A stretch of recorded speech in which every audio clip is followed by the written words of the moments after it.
but she was made of dazzling sparkling ice and was so full of life.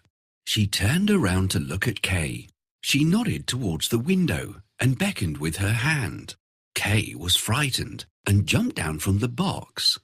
It seemed to him as if, at the same moment, a large bird flew past the window.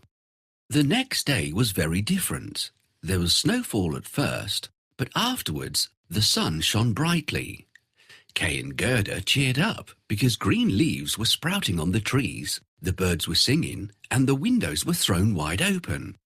That summer was very special because the roses that bloomed were prettier than ever before. Gerda learned a hymn that mentioned roses. She sang it to Kay, and he liked it very much. They immediately sang it together. The rose in the valley is blooming so sweet, and angels descend there the children to greet. They felt so good after singing it that they went around kissing the roses. They enjoyed that summer thoroughly, and their memories were full of fresh rose bushes, warm sunshine, and laughter.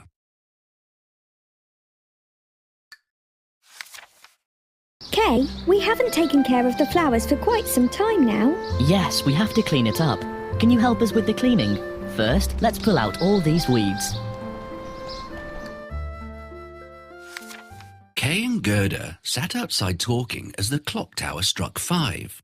And almost at the same moment, Kay felt something fall in his eye.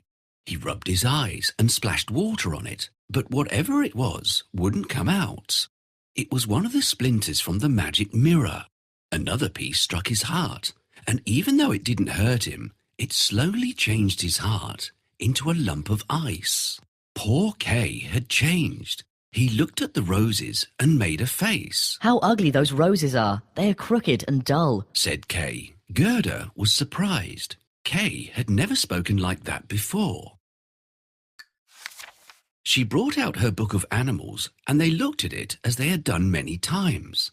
But Kay closed the book shut and said, I don't want to look at these ugly, horrid animals. Kay was so grumpy and unkind that Gerda left sadly.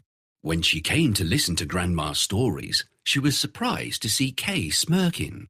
He stood behind Grandma and imitated the way she told stories. He's never done anything like this before, thought Gerda. What's happened to Kay? Kay imitated others too, and it wasn't pleasant at all to watch him. Time passed by quickly, and before long it was winter again. All the little boys and girls in the town went to play in the snow. Kay hardly ever played with Gerda now.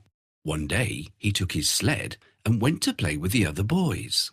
The boldest boys often tied their sleds onto a carriage or cart and took a great ride. Kay was feeling very bold that day. When he found a pure white sled passing by, he decided that he would tie his sled onto it. Inside the carriage was a woman wrapped in white fur, and she wore a matching white fur cap. The sled rushed through the snowy slopes, and Kay found it very enjoyable at first. But when it picked up speed and crossed the town, Kay was very frightened.